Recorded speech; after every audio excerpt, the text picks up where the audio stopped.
Scrapbookers, I'm Katie Scott, and today we're going to be taking inspiration from Get It Scrapped story play, specifically a layout by Tammy Taylor, where she kind of recreates the look of a book.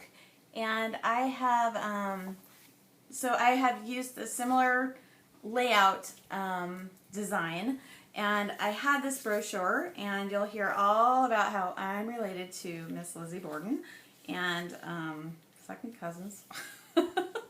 We just learned, and it could be why my first great-grandfather Albert never really talked about, or he was my great-grandfather.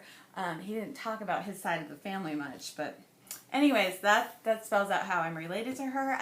In this video, I'll go through trying to find a story using ancestry.com and my family trees with the ancestry DNA, and then I'll put together this page, and it's a pretty simple page. I use the silhouette to cut a large element, so if you can think like if you have, some kind of a big icon to use on this page, that would be fun. Or you can just listen and do whatever you're doing. I'd love to know what you're working on. And I think that's it. Okay. Yeah. So I'm Katie Scott, and let's get it scrapped, right? Let's get to scrapbooking. So get your supplies and we'll get started. I'm gonna start with that long, boring video. So it's not long and boring. I mean, it could be. If you're not interested in that, just fast forward through the video to I don't know, maybe like 25 minutes in, maybe even 30 minutes in, and then I'll get to working on the page. Okay, I'll be back. Hello, scrapbookers. So welcome to, what am I going to call this?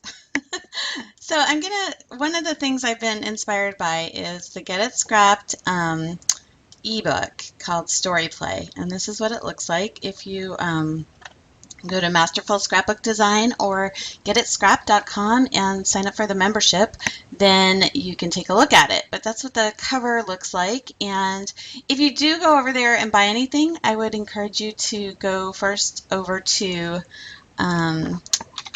Kiss and Tell Scrapbooking.com and click through one of the affiliate links to get over there, so I get a little credit for that, and I would appreciate that.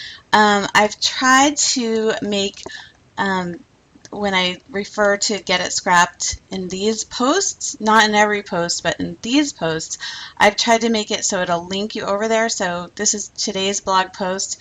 So if you click on that underlined Get It Scrapped Story Play, ooh, that's not working. Well, that's not good. I'll have to take a look at that. It's supposed to be working. Let's just try that one more time. So let's go to Kiss and Tell Scrapbooking. And I know that's such a goofy name for a blog, but I thought it was so clever when I made it up, because it was like KTS, like Katie Scott. I know, it's stupid. But there you go. That was the theory behind it, and so that's what it is. Okay, so let's click on Get It Scrapped Story Play again. It's still not working.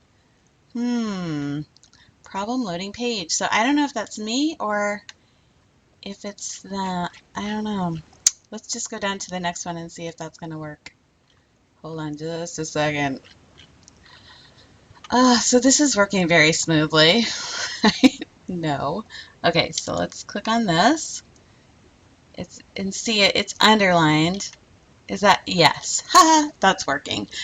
So this is what it should bring you to. So you can, once you're over here, if you purchase something, then I think I get a credit for it, but not the subscription. So but I still would encourage you to, it's a great subscription, and if you subscribe to Masterful Scrapbook Design, these are all the different ebooks that they've made over like several years. So it's really intense. Each one of these is like a whole book. It's amazing. Okay, so there's the commercial. But today we're going to be talking about story, and so that was the issue. Like, story play is where I'm taking my inspiration. Now, here's my glitch. I really love the 6-word memoir. I thought that was great. But haiku and tanka and crossout, I've tried them and I need some more help. So I'm waiting for the interviews with these contributors before I really attempt to do any of that. Or I did attempt it, but I didn't get very far. I liked this prompt a lot, the infographic inspiration, and I made up that one that says 69% British. I made the pie chart. That was a lot of fun. I've done a lot with maps this month. I've done a little bit with the symbolic story starters, and I haven't even gotten into the tell an epic story. I need to take a look at that. And then at the end, there's also the templates. So those are like sketches. So I'll just show you the table of contents, what that looks like. But I won't show you anymore because that's a paid for content kind of thing. Oh, okay. So I'm taking the hint of telling stories. So that's what I'm being inspired by today. And as you probably know, if you watch my videos, I've been super into this ancestry, and I subscribe to it, and I love it. And so this is my family tree.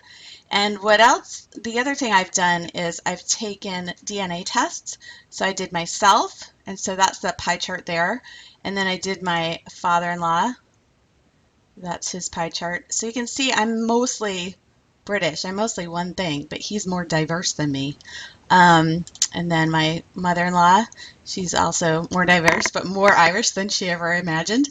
And then I had my mom, my daughter, my husband, and his cousin also do it. So one exciting thing is that you can go to these shared ancestry hints, and this is what I love. So I just click on this one and I can review the match, and I've already checked this one out and it all works out. It's all super in there, and it will show you like exactly how you are related to this other person. It's amazing. So I've done a whole bunch of those. Look at how many people I'm DNA related to, right? A lot of people, lots and lots. Some of them have private trees, which I find very frustrating because I can't look at them, and they can look at mine because mine is public and I can't look at theirs. So it's very frustrating. I don't know. I'm sure they have their reasons, but I'm not a fan of the private trees. And so, anyways, last night, so I'll get these from time to time. Like a little blue dot will come up over here if it's a new one. Let's see if I have any blue dots. Oh, I do. Oh, but it's locked. Grr. Okay, so I don't think I have any blue dots right now, but as you can see, like I've connected to a lot of people, but I don't feel like I've recorded that anywhere else except Ancestry, which gets me a little antsy. And so before what I thought I would do, because now I get about one new connection a week, so I can review this match, and then what I thought I would do is take the grandparents that I have in common, because honestly, like I've got 20,000 people in my tree, or at least. And if you just do the math of you have 2 parents, 4 grandparents, 8 great grandparents, 6, it just goes exponentially. Like you get to thousands really quickly. So to tell stories about everyone in my family tree is going to be like completely impossible. So I thought every time I found these DNA matched grandparents, instead of telling a story about my cousin, like the alive cousin, because I haven't really found a great way to, and I would like to, but I don't feel like there's a great connection. You can send them a message, but you don't really get anything. I don't know. I mean, it's been like, oh, cool. Hey, how are you? But I haven't gotten any, like, I don't know where to go with that conversation, really, especially when we're talking like 7th great grandfather. Like, we really have, we don't remember those people. I remember to hear, and then I can remember stories about here, but like from my 2nd great grandmother up, nobody talked. I mean, we didn't know anything about it. So, but what is awesome about this is I can know that my family tree is accurate, or I can, 99% sure know it's accurate, I guess if I had the family tree wrong and he had his family tree wrong and we actually connected up DNA-wise through some other line, then this could give us a false sense of who we're related to, but I'm pretty certain. And the thing is with my family tree, and because I'm 69% British and most of my people came over during the Great Migration, they're just very documented. So once you get past like my second or third great grandparents, if I can get to my fourth great grandparents, then everybody is documented. So I think that this is fairly accurate and I trust it. So this is how we're going to find stories. So let's just click on Nathan Williams III, and we're just going to go to the full tree. So here is Nathan Williams III, and I can look at my relationship to him. And if I had a printer handy, I would print out the relationship. But what I might do instead, because I don't have one handy, well, or I might go use a printer and print this up. Or I could just transcribe that onto my page. So that tells exactly how I'm related to Nathaniel Williams III, born in 1712. So if he's born in 1712 and he died in 1775, like remember from history, 1776 is like, revolution. And talking about a revolution. So I wonder, did he die in the revolution? Or when did the revolution start? So let's just Google that. When did the Revolutionary War start? It started in April 1775. The Battle of Lexington occurred, closely followed by the Battle of Concord. So that was like the shot heard at Lexington marked the first blood spilled in the War of American Independence. Blah, blah, blah, blah, blah. Okay, so, well, that didn't last long, did it? Like a year. Because by, a year and a couple of months. Anyways, okay, so let's look and see about the overview of Nathaniel's life. Because we want to tell an interesting story. We don't just want to say, Nathaniel Williams was my seventh great-grandfather. He was born in 1712 and he died in 1775. That's boring. Boring, boring, boring. But we want to, so here we can see he died at age 63. He died on May 24th, 1775. So that was 1 month after the Revolutionary War started. So let's look at the sources on that. And we can see also he was, he's a descendant of the Pilgrims. So we can look at the image of the Mayflower births and deaths. Let's see if that gives us any information. It might or it might not. So, okay, there's Nathaniel Williams. It just shows he's the child of another Nathaniel Williams, and it shows his date of birth, date of death. Boring, but still useful, but not what I'm looking for. I mean, I want to find a story. So let's look at the other records that might be relevant to Nathaniel Williams. So let's look at this one. The sons and daughters of the American Revolution, if you have any of those ancestors, it's super awesome because they document the heck out of everything. So they take all that bloodline stuff very seriously, people. So, so we can see when other people have applied for membership, and I toy with the idea of applying because I have a zillion people in the Revolutionary War, but the last time I looked, I was in either college or law school, and I think the membership was $200, and I was I don't have that kind of money, so I never did it. But this was the application for membership for Nathan Gallup Williams, who was a descendant of Colonel Nathan Gallup and Seth Williams. So, I'm going to save it to my tree, and I think Seth Williams is related to Nathaniel Williams, but it's not It's not the exact person, is it? So I can, let me just see if I can add this to Seth Williams. And I'm going to have a lot of Seth Williamses. I think, let's pick, see, now I don't even know which Seth Williams it's going to be. Well, this isn't working out to be a very good example, is it? Nathaniel Williams. Let's just put it with Nathaniel anyway. And that's probably not the best way to do it. But, okay. All right. So I'm connecting everybody up. And it looks like, okay, so he was the dad of Seth Williams. So my Nathaniel Williams was the father of Seth Williams, who was in the Revolutionary War. I think he was like a lieutenant or something like that. But I don't really want Seth's story. Like even, well, Seth is interesting because I'm DNA matched to him. And that I know that I'm DNA matched to him because looking back at this, here he is. So he was related to the guy that I am cousins with. So Seth Williams is my 6th great uncle. But when I tell stories on scrapbook pages, like for the most part, unless Seth is super famous, let's see if he is, then I probably don't want to tell a story about him. I probably want to tell a story about a great grandfather of mine, not a great uncle.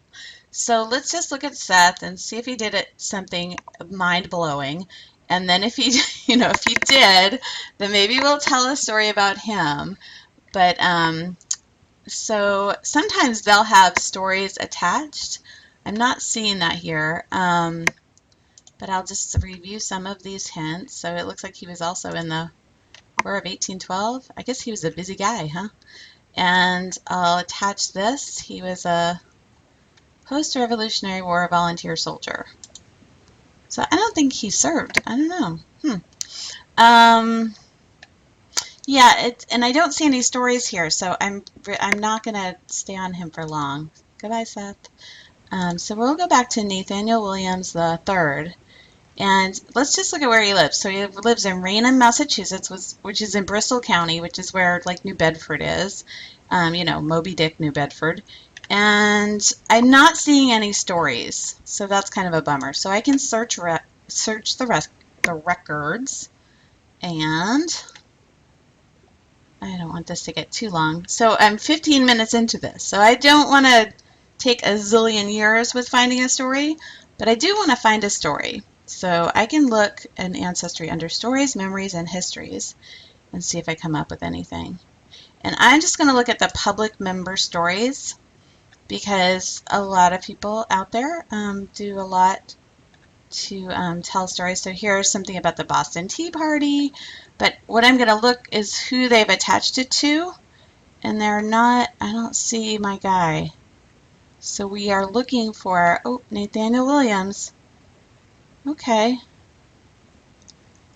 And the question is it my Nathaniel Williams? So let's just get in there. So the biography of Nathaniel Williams, an early settler in Dana, Massachusetts, who owned large tracts of land here, including part of the present North Dana. Nathaniel Williams held various town offices which represented his district in the legislature and was prominently identified with building the Union Church. He died at about 70 years old. And so, I'm just wondering, is that my Nathaniel? And so this Nathaniel doesn't even have a... Okay, so this Nathaniel is married to Azuba Williams. I don't think that's my guy, because my guy is married to Mary Atherton. So I don't think that's very helpful. Well, so, that's Hodge family tree. Hodge is an old New England family name too, and I know Debbie Hodge watches my videos sometimes, but she says she's not at all interested in genealogy. But I think if she got into it, she might be interested, because I think her family goes far back too. So let's get back to, how do we get to Williams? So we have to go up through Cunningham, McAlpine, and Durfee. So Cunningham, Cunningham, McAlpine, McAlpine, and then Durfee. Okay, and so then we're way over here to the Williams. Let's go over here. And I'm a little underwhelmed with the information. So this is my tree over here. Let's go up to his dad because I'm getting a hint. And maybe there's something more interesting about Dad. So there he is. Still not, there's just records. There's no stories. And you can find stories in records, but it's a lot easier if the story's already told, right? So let's just, okay, so we're looking at Nathaniel Williams, number 2. And let's just copy him down.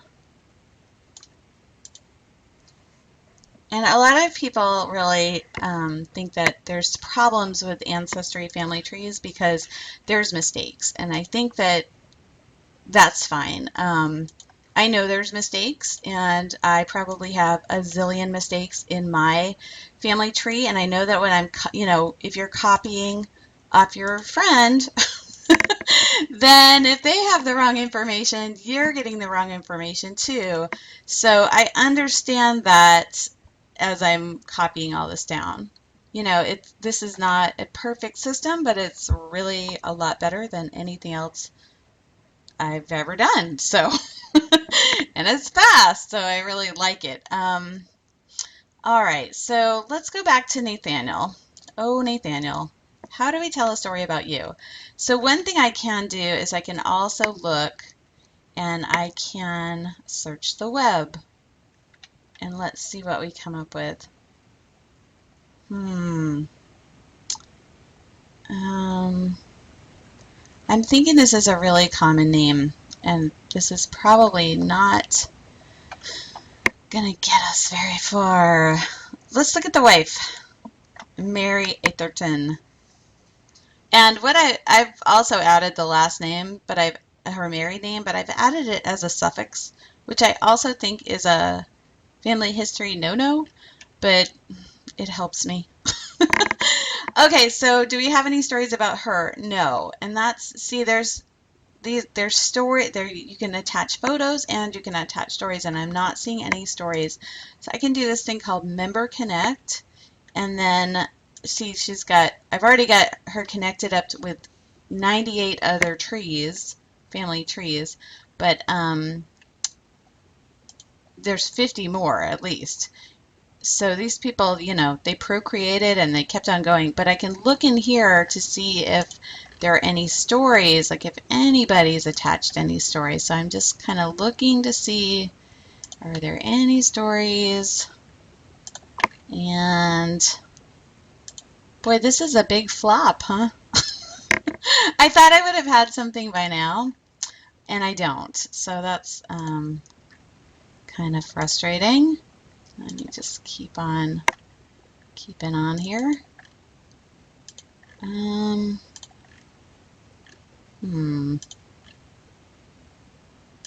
know what to tell you.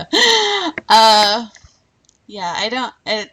Okay, so this is the part of the video where I tell you that I don't pre-plan these, so I just hit record and start talking.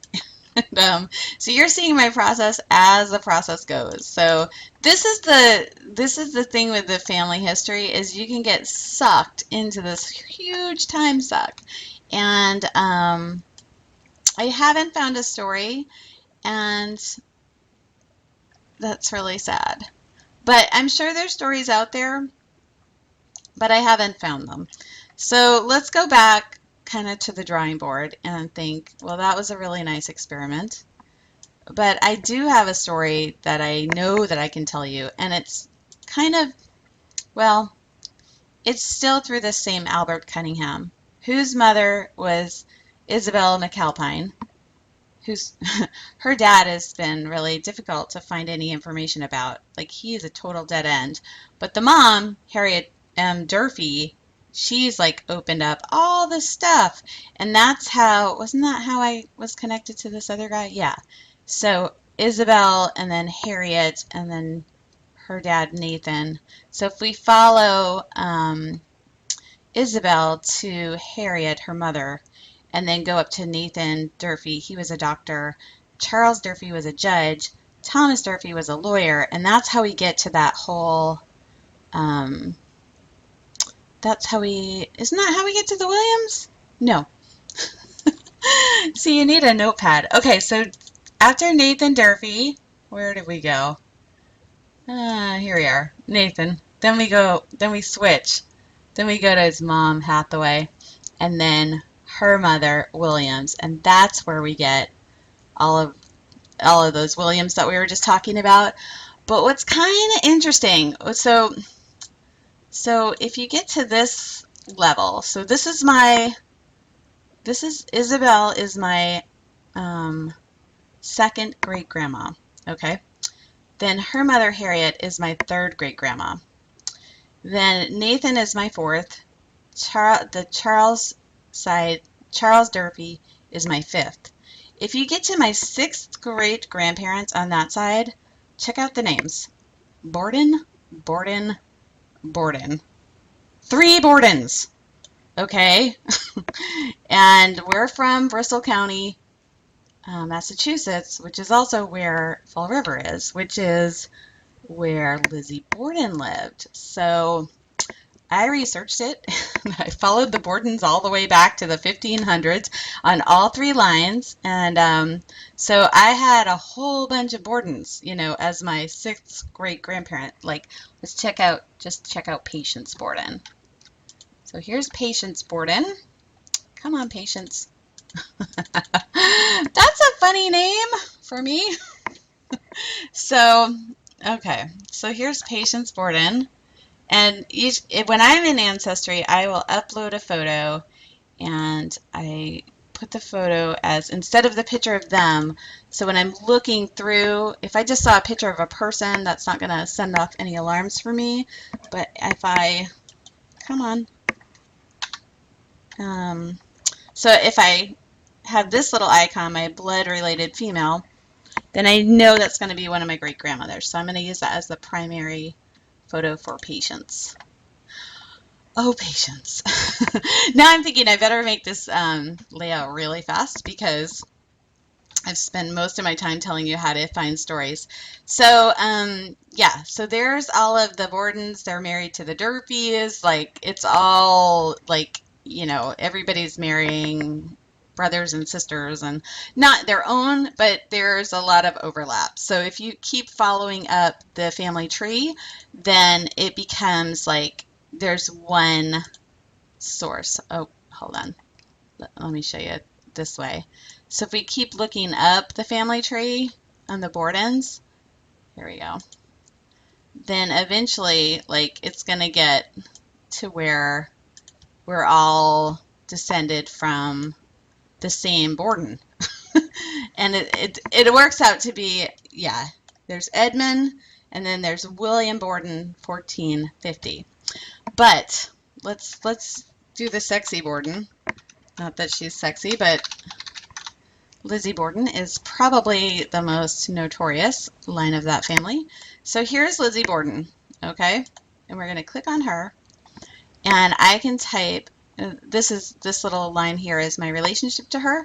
She is my second cousin 6 times removed. Eek! And so this is how I am related to her. And I actually printed this up last night, and I can recalculate it because, let me just see, because I'm pretty sure I'm related to her like more than one way.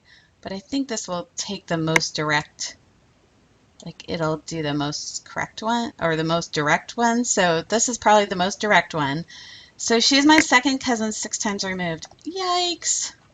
And I don't actually know her whole story. I just know the story of,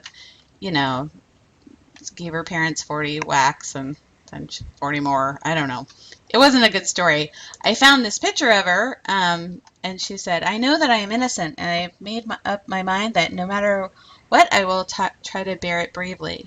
So I really don't know enough about the story to know whether she was innocent or not. If she was, I feel really sad for her. If she wasn't, I feel kind of sad that we had, that kind of, that person in our family tree, but it's interesting. And so people, when you tell people about your family history, if you can link up with somebody famous, all the better. So this is going to be the story. I didn't find what I was actually looking for, but I did find, so this was my prompt to try to find a story in this family tree, and I didn't find something within half an hour on Williams or Atherton. So I'm going through, it's going to be Isabel and then Harriet, and then I think it was her. Oh, maybe it was, I don't know. It was through one of these lines, but it's definitely through my great grandfather Albert. And so I'm going to make a page about that, and we are going to get started. So here we go. Hey scrapbookers, so I'm ready to get started and hopefully this won't take long. When I was up in Massachusetts over the summer, I took a big long road trip and we picked up a bunch of brochures, and I picked up this brochure, no kidding, Lizzie Borden, and I didn't know that we were related to her until like just now. But anyways, her so this is like, I guess you can stay in the house, and yeah, gruesome. Again, I don't really know the whole story, but apparently she was accused of killing her parents. And I really think that my second great-grandfather, who was a reporter in New Bedford at that time, I bet you, because he was on the court duty, I bet he reported on this, and this would have been his cousin. So, oh, it wouldn't have been his cousin. It would have been his, I don't know. Anyways, I think they're related through me, but here's how I'm related to Lizzie Borden. And so I'm going to take inspiration as far as layout design from a page by Tammy Taylor, and her page is called The Esoteric Life of the Young Zachary Taylor, and it's kind of set up like a book. So and mine is going to be similar but not the same. So this is going to be my background paper. I did grab a few papers. I haven't put the page together ahead of time, but I think these are going to be, that's funny. It has all the, I'm not using, I want to use it for this side though. This is just a gray piece of paper, and so I'm going to use either this or this as my background. What I want, I'm not sure. I think it has to look good against this. So I'm not sure. I'm not sure which I'm going to use. Maybe I don't know. I don't know, but I'll cut this one, and then we'll kind of see as we go along which one. I like this because it incorporates like the text of a book, and I'm trying to, her layout really looks like a book. So in her layout, she has a big photo here, and then the title is up here, and then there's a big icon, and then along here is like a book spine, and then over here is like text. So I'm thinking this is going to be on my page where this goes, and I might open it up kind of like that, and then I'll cut this down. See, I'm already running out of space. And there's not much I can do about this centered font. I mean, I could reprint it, but I'm not going to. So that's going to go over this side. And then on my silhouette, I cut an axe and also a family, like the word family with tree, like a tree attached to it. Isn't that clever? So here's family, and so let's pull these off, and then I need to look and see what part of the axe is silver, because I know, like, I don't know how this is, I think it's supposed to go together like this, something like that, but I kind of need to look at that because I think part of it, I'm going to need to color in some parts of that. So let's just pull family off here. Hopefully I won't lose that little dot on the eye. So this is when a silhouette comes in handy. Like, I need a big icon of an axe. Like, I'm probably never going to need it again, but I subscribe to the silhouette, you know, the monthly thing, which I may not do forever, but it's been, I still use it, and so it's still nice to have. So let me just look at what an axe is supposed to look like. Hold on. So I'm just looking at, I just want to look at the Silhouette store. And the axe that I'm using is called, oh, the handle's red on this one. Huh. I guess it's because it's a firefighter. But I'm going to make that middle part red, and I'm going to leave the handle wooden. So this is by, oh, it's actually by Silhouette. But, yeah, let's color up the axe first. So I think that this part needs to be silver, and this part needs to be red, you know, for like blood. So let me look for my Sharpie and my Copics. Ta-da. And I could have cut that out of more pieces of paper, but that seemed like a lot of work. So I'm going to try the silver out first on just in here. Oh, that's bound for the trash can. This is all completely dried out. I've had it for a long time, but I'm not going to use that. So I need to look for, I think I have a Sharpie that is metallic. And the alternative, I have this gold photo marker that still has juice in it, but I'd rather go with silver. So let me look for a second for the silver. Oh, there it is. I tend to kind of use this a lot. This silver metallic Sharpie. So let's just color in this. Ah, that's going to be perfect. Beautiful. Exactly what I want. Okay, so this is the part of the axe that's going to be silver. I don't really have to color the whole thing in because that red is going to go right over it. Like this part is going to go over it. So I don't need to color the entire thing.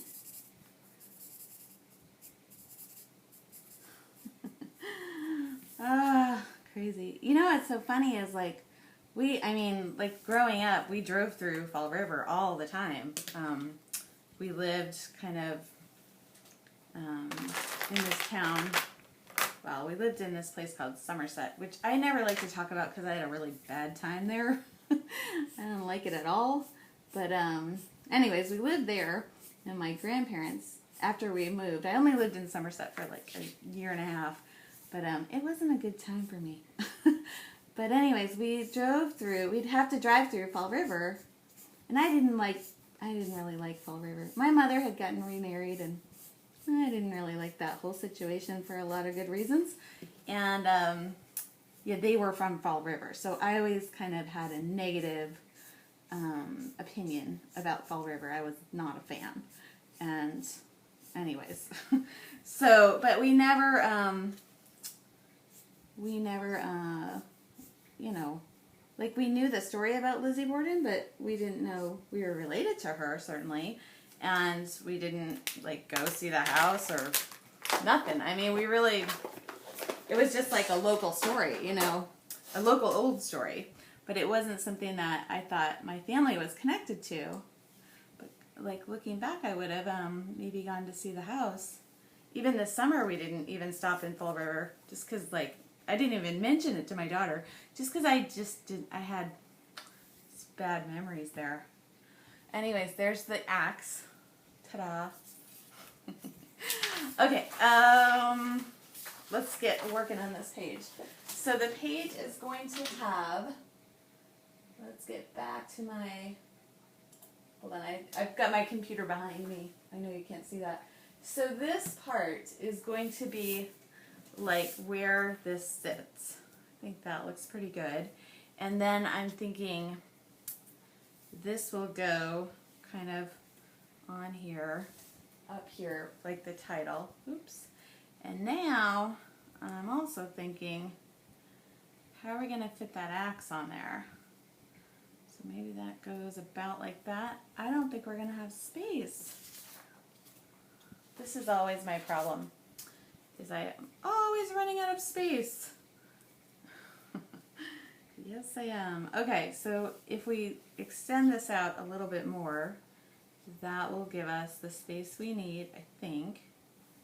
And so we're going to cut this down, and I'm going to make a pocket that's like a vellum pocket for this brochure to sit in, so you could kind of pull it out.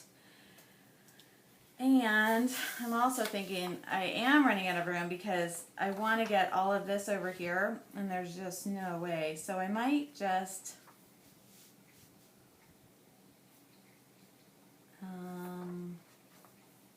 there might need to be some overlapping, or let's just scooch this a little bit more over this way.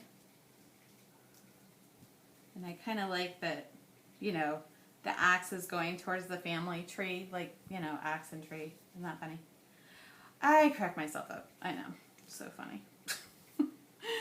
Okay, so this is what I'm thinking. And then I'm going to cut this off, I think here, even though, like, stuff will be hanging off both sides. But that will give me a little bit more room to play with this here, because some of the names have gotten super long. So I'm going to cut that so there's 3 little books that will show. These are like the back of an old photo. Plus it looks creepy to boot. So you like that? I got this on sale at my local scrapbook store, and I kind of wish I got more of it. So there's this option or this option. And I think that, oh, that looks good too. I was thinking at first I like the other color. So we got that or this. This is the other option. Yeah, I think I do like this better a little bit. Although I think that, well, yep, let's go with the original thought, which is this one. So we're going to have to just plan this out a little bit more than I normally do as far as spacing goes before I start nailing stuff down. Before I pick it and stick it, I need to pick it. So there's family, and I kind of want to color this tree in. I don't know if I do. Oh, maybe I'll color those in red, like those the leaves. That would be kind of creepy, huh?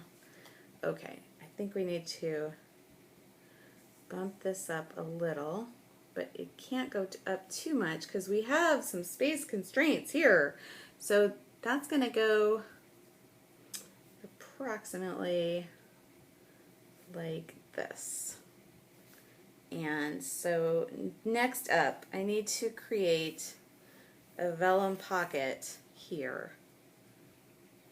And then this is going to go like this, which is a little frustrating because I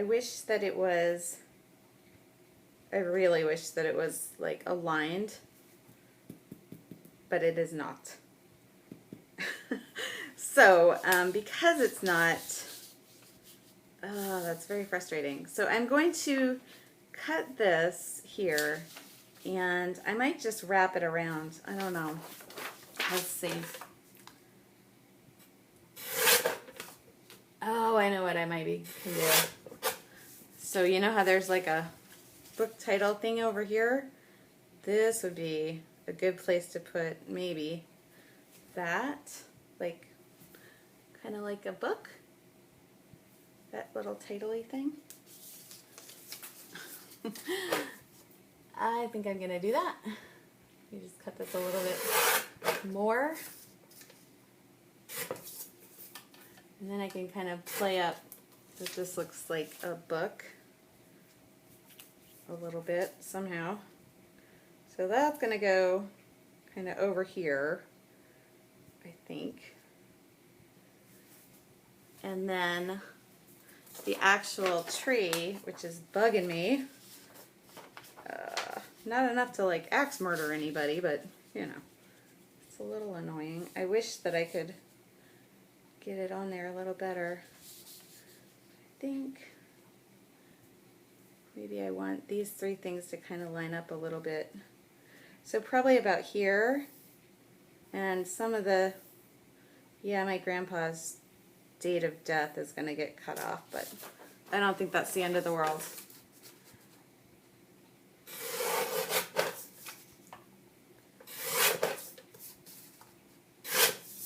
So this is going to go this way, and you pretty much get everybody's names there. I probably shouldn't have added all those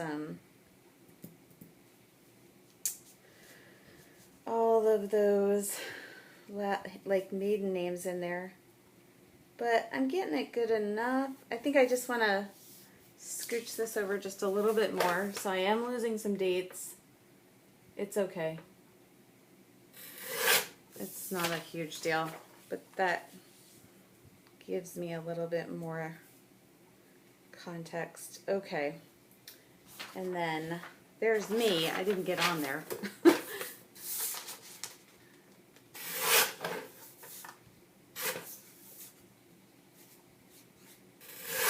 Let's see if I need me or not. I'd have to move this up, which I don't really want to do, but I like the fact that it ends with me, and so I think I will include it. Okay. Let me look at the time. I'm going to just pause it and start up again. Okay, I'm back. Here we are.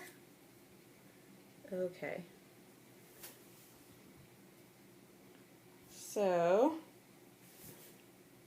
about like that.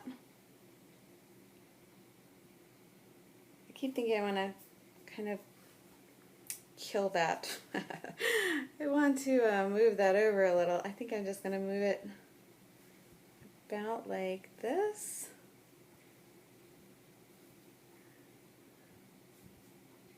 And that goes down a little bit.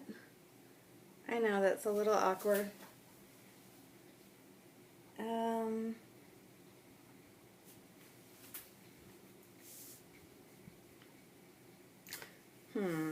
Yeah, I just really want that kind of centered. And Tammy's layout was much more clever because she really laid that all out, and I think she did it, she's a digital scrapbooker, I believe. Alright, let's get going on this. Okay, so here's my dilemma, my ever-loving dilemma, is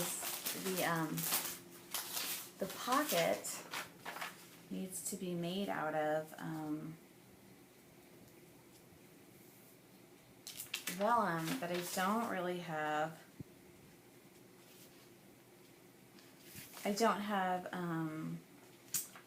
so I could make it out of this and just cut it right there. But I don't have my sewing machine, which is like a really nice way to attach vellum to make it into a pocket. So the pocket could be like about like this.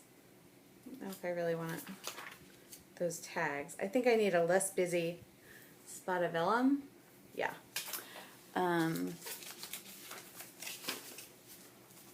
Or I could make it so that it was maybe this, I just cut a little slit and then I could just, yeah, I think that could work. Like here. And so somebody told me once that if you use your crocodile to make holes on the end, then you can kind of make a slit in the paper to make a pocket that is not going to, it's not going to go any further. Oh, you know what I need? I need that long crocodile so I can get and make a hole in here. So I gotta go get that and I'll be right back. Okay, that was way harder to find than I thought. I thought it was in my husband's workshop. but it was actually in here. So this is like, I don't know what they call it, the big mother crocodile. But what we're gonna do, and I really should have looked also for an X-Acto knife. I'm all out of breath now. So I was like, where could it be? Because I know I lent it to him. He's a fan of the crocodile. So see that? Makes a little hole. And then we're just gonna cut in between. But those little circles are gonna make it so your paper doesn't rip. At least that's the theory. Okay, so we want our other hole to be about right there.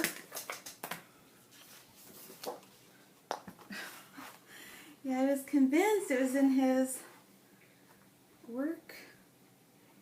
It's like the garage is like his workroom. His, what do you call that? A workshop. Okay. And I'm not sure I have an X-Acto knife handy.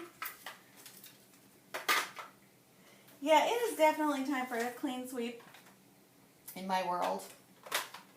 Definitely time. So I'm just going to use the scissors, but ideally you would use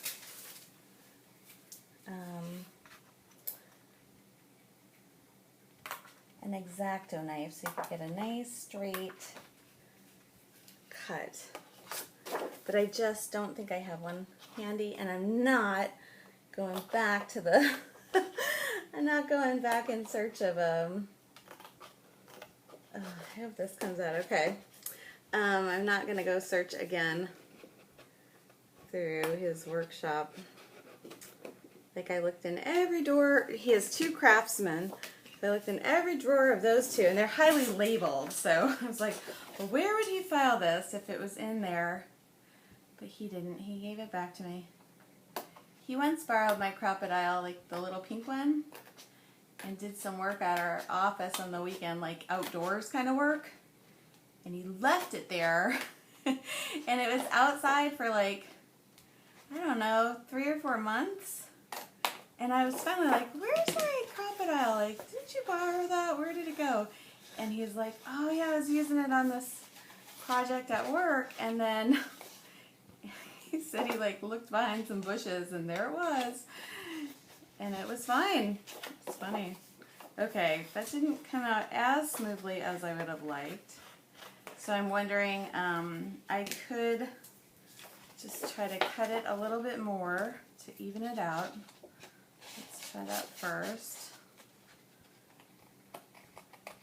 Or my other option would be to like stick some washi tape over this little opening. I don't want that white showing. I want it to be nice and dark, but I also don't think I want to, I don't know what to do about that. So that's going to be the little pocket. I feel like I would like it to be a little smoother. Oh, I just made it worse. Don't do that. Okay, we're just going to make this, we're just going to cut this a little bit more. It's a little hard to get in there with the huge scissors. I definitely recommend an X-Acto knife. I should have gone and looked. Oh, come on. Oh, I'm getting the same problem. So I'm not really solving anything here.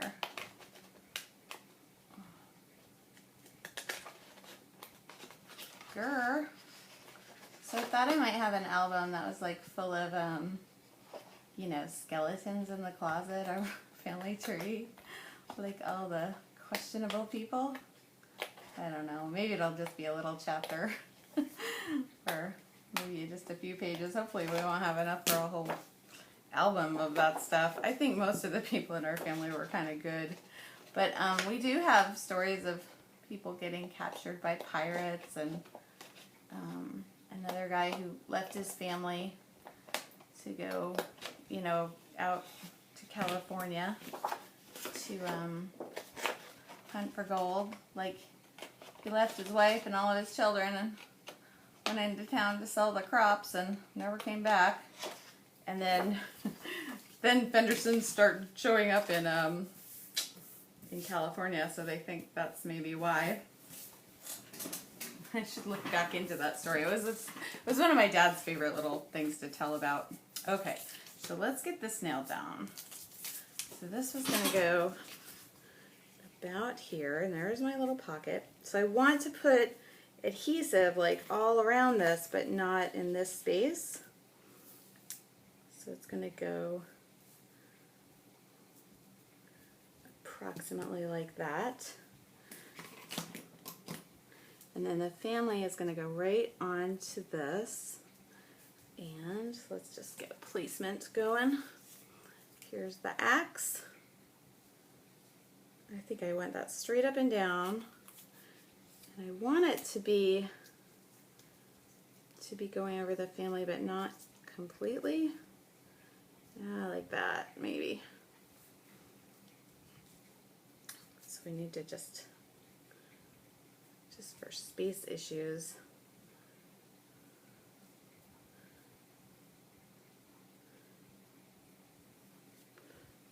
something like that. Yes. Okay. I think what I want to do probably then is just to try to pin this down as best as I can right where it is. So let me start with that family, but I'm going to first use the red marker like I did before, red Copic marker, to color in the leaves. So you can see that they're leaves, but instead of green, we want to make it kind of gruesome because of the subject matter. So I'm going to color them in red.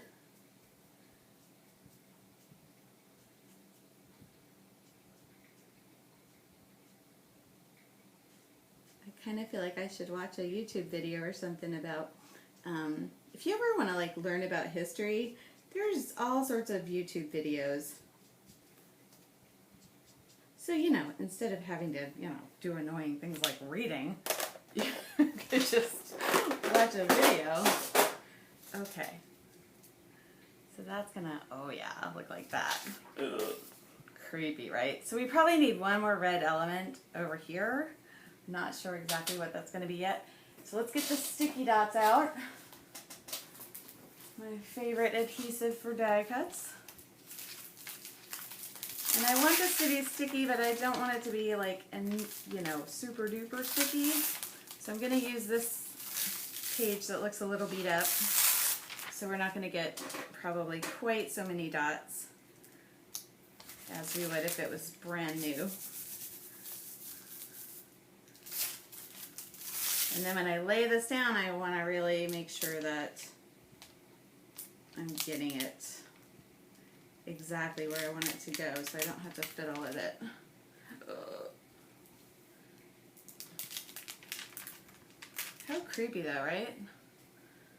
To be related, I don't know. Yeah, I just don't know the story. I mean, I really should.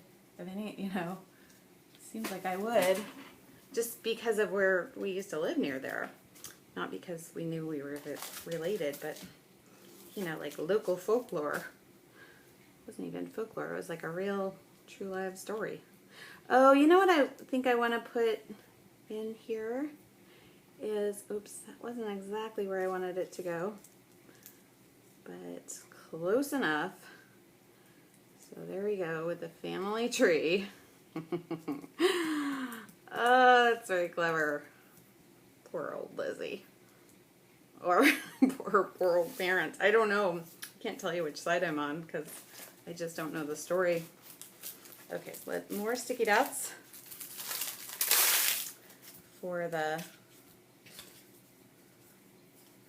this stuff. The axe.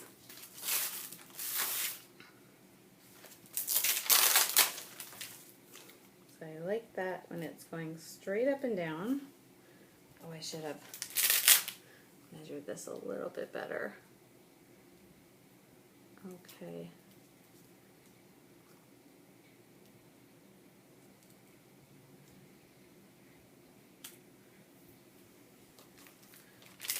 So I'm okay with that covering up the family just a little bit. So, you know, it's kind of like cutting into the family. So bad. I think she got acquitted. I mean, in that little blurb I read. Let me see what it says. It says, August 4th, 1892 dawned with the promise of a warm summer day. No one ever expected the horror that would occur in this manufacturing city in the mid-morning hours. The bodies of elderly Mr. and Mrs. Andrew J. Borden were discovered bludgeoned within the home. Theories surrounded the crime abound. The murders became an international sensation. Many were shocked when Mr. Borden's 32-year-old unmarried daughter Lizzie was charged with the double homicide. Following a sensational 13-day trial, Lizzie Borden was acquitted of the crimes, so she was acquitted. She returned to her home, for a brief period. She remained there, and she remained in Fall River for the rest of her life.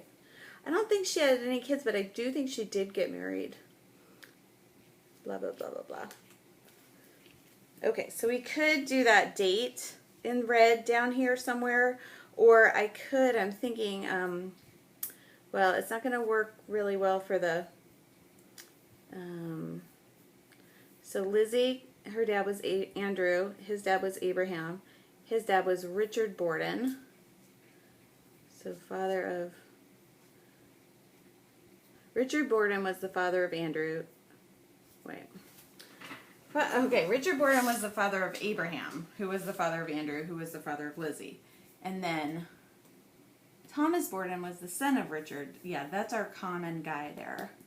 So it was like her dad, grandpa, her first great-grandfather, and my first, second, third, fourth, fifth, sixth, seventh, I think. I don't know. Something like that.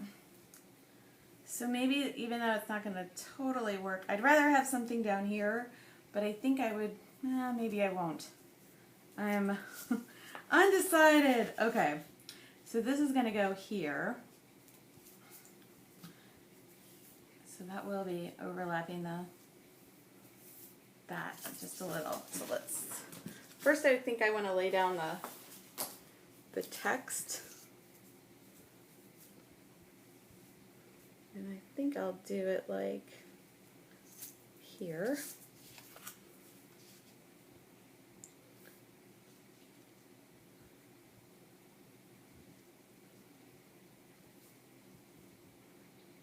I think I'm going to have to cut that little bit of the axe. It's going to go off a little off the page. That'll be okay. Oops.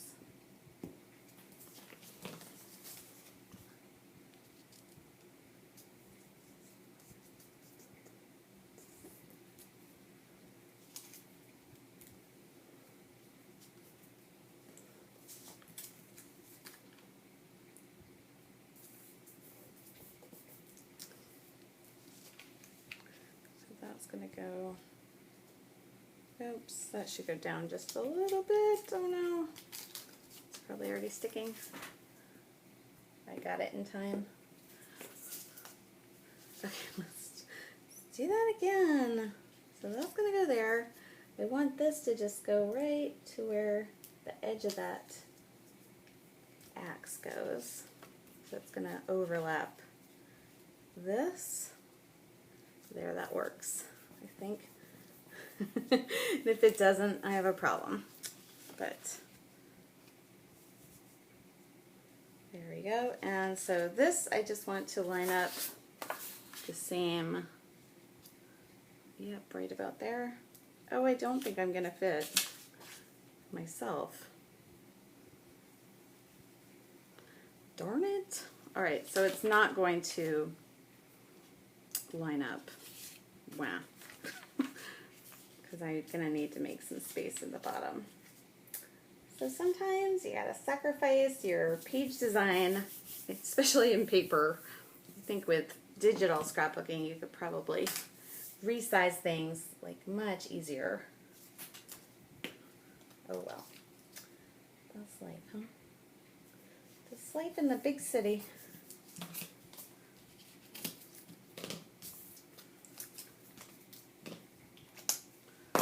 Okay. And now I got this element, and I want to make sure that that looks like garbage down there, doesn't it? Sorry. So she was acquitted. I wonder what happened. Like if they just didn't have enough evidence, or like whether she was really innocent. And if she was, like, I wonder who did it, you know?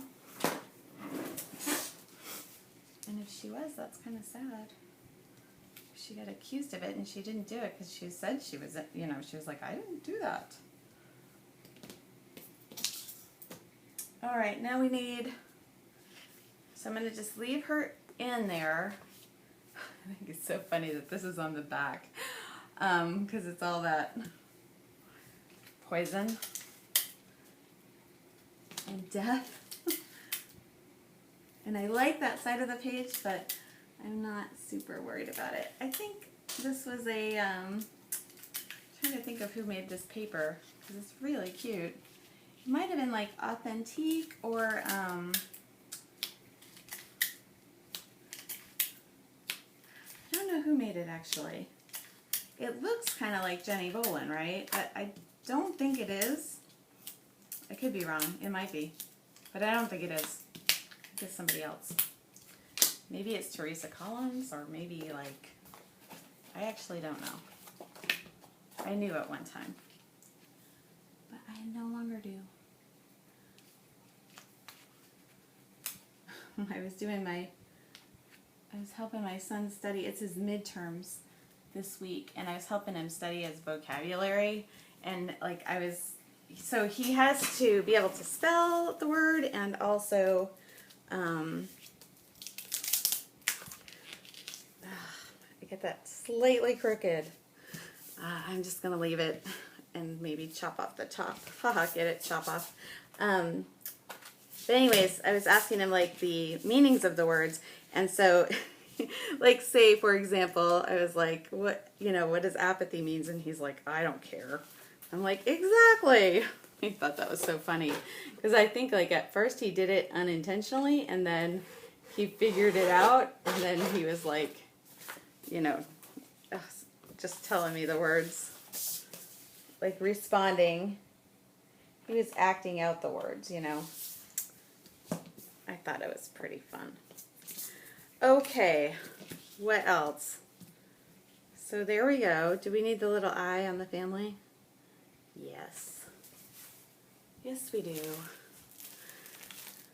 And then I'm off to go do more tutoring, which I am kind of wondering if I'm the best person for the job. Like some days I'm convinced that I am, and other days I have my doubts. Okay, so where do we want the, I would like an extra little something, I think.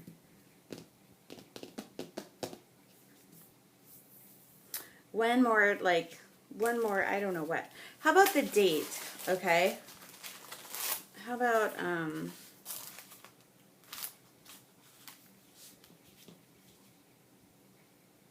yeah, let's just do the date, like right here, maybe in this red. Like the date of that trial. Because, like, I think that would be something people would go, when did that happen? That would be my question. And you can see it in here. So it was 1892.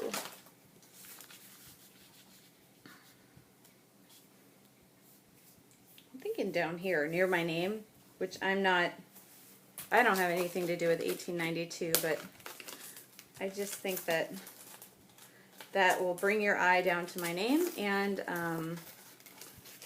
also, let me just pause for one sec. Boy, I can talk, huh? Sorry. But I think that, yeah, the 1892 doesn't have anything to do with me, but I like the idea of having it down here, and so it just brings your eye down to, there's my name. 1892. I must put 1982, which is when I lived across the river from where this happened. I now instantly have to do that. And I think I think we moved there in like 1981, maybe 1980, and then I was out of there by 1982, and I hated it there. It was horrible. Bad shit went down. Sorry. But yeah, it did. It was horrible. It was not, maybe that area just has bad karma. I don't know. And then I moved up to Maine and I loved it. I loved Bangor, Maine. It was a lovely place to go to high school and the rest of my junior high. So there's 1982. That would be my connection to that area. I don't know if anybody else will get that, but I don't care. They'll have to figure it out. They'll have to read my scrapbooks and go, now why did she put that? You'll know. Or they'll have to watch these videos. Yep. That's the ticket. I'm sorry I said the S-H-I-T word. I didn't mean to say that. There we go. Yeah, hidden meaning there. But I don't know. So the bad things in life, like stuff that bad that happened to you, do you ever scrapbook about that or not? And I kind of don't like to, because I don't want to highlight the negative stuff, but I don't like to completely ignore it. And I'm thinking it might be really cute to have little arrows. So I have these little arrows, but I'm not a very good stamper. It'd be really cute if they were in, oh, you know what would be super cute? Is if the little arrows, like, this went that way. So you could see, like, there I was in that area. Well, you might get it a little bit more. And then this arrow would go this way. But I don't know. Let's do some experimenting. And then I gotta go get other things to do today. Where is an acrylic block? Okay. Oh, I got another one over here. I got more arrows on this. This is like a Heidi swap thing. I just don't know what to, I don't know. I'm not the best. I'm not even a, yeah, I don't know anything about stamping. I know you have to use these little acrylic blocks. Oh, it looks like I have several of them. I don't know why. Unless they're Stampin' Up. I must have got them at a scrapbooking yard sale. But what I'm thinking is I probably need some like white stamping ink. And I don't think I have that. I think it exists. I'm just looking in this little drawer here, but I don't see any. I have red. Let's see how that works. We'll test it out first. Let's get this paper back from the circular file. Whoops. So here's this paper, and then let's get about this thicker one there. I guess like this. Yeah, see, I don't even really know how to ink these things up. I think you're supposed to turn them upside down. I'm really not good at stamping. Oh, that looks pretty good though. And the red matches pretty well. So let's try it. And hope for the best.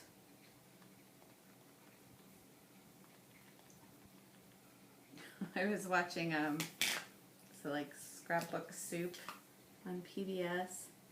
And Nancy Nally was on there, and she was like, well, you know, stamping is such a big trend. And I was like, not in my world, Nancy.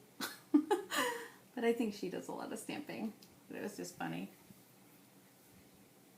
And I think probably a lot of people do, but I'm not one of them. All right, so there's 1892, and then here's the 1982. I shouldn't have pushed down so hard. But it's down there. Yep, that's done. I did better on this one. See, I didn't push as hard.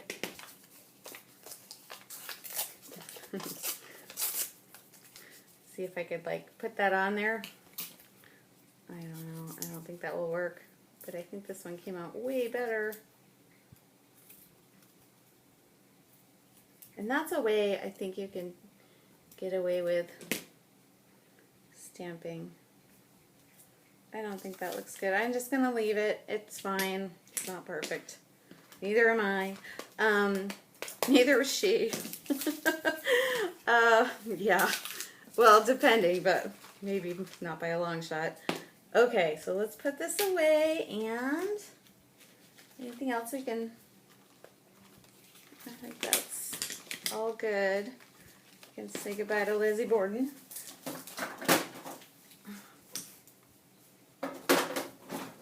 And could I put more things on this page?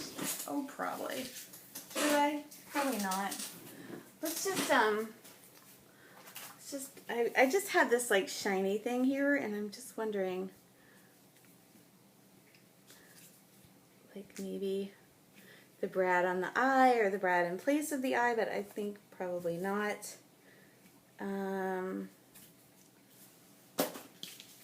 Yeah, I'm calling it done. Okay, thanks for watching. And if you start in with the genealogy, let me know. I would love to hear about it and hear about how you're finding stories in your family tree, stories that, you know, you didn't know existed, but are super interesting anyways. Yeah, Lizzie Borden. We didn't know that, I think, but we do now. So there you go, a little pocket page. And that's also a good example of if you have a brochure maybe that you want to highlight on the page. It doesn't have to be about Lizzie Borden. Okay, that's all. Goodbye.